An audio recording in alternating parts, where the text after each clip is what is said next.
Does eating a keto diet help you burn more calories at rest?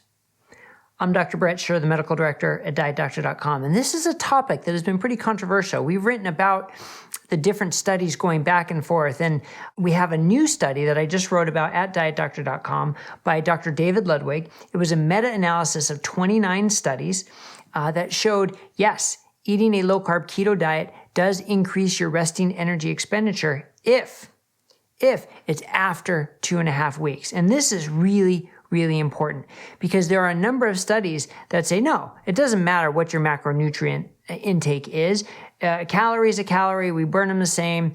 There's no increase in resting calorie expenditure.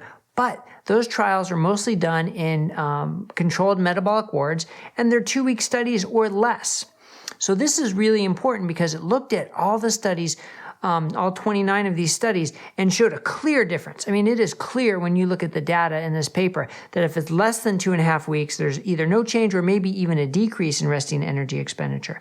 And then after 2.5 weeks, there's a clear uptick anywhere between 150 and up to 500 calories in some studies, with the average being around 300 calories per day probably. But so my hat's off to Dr. Ludwig for going through and showing this level of detail and nuance, because look, it really helps put things into perspective. If we're talking about making a nutritional change, a lifestyle change for your health, 2 weeks doesn't really matter, right? What happens in 2 weeks isn't going to impact your lifetime health. What we care about is what happens after weeks, months, years, and decades. And it's clear that a study of 2 weeks of a keto diet is pretty insufficient. So we really have to sort of call into question how we interpret those studies and the importance of those studies, because now we know that there's this physiologic adaptation, which makes complete sense, right? Our body is switching from burning carbohydrates to burning fat and producing ketones. And this takes time to do efficiently. Our bodies can't do it just like that. At least most people can't. It takes time to do it efficiently. There is a switch that has to happen. So, and based on these studies, that switch is about 2.5 weeks in terms for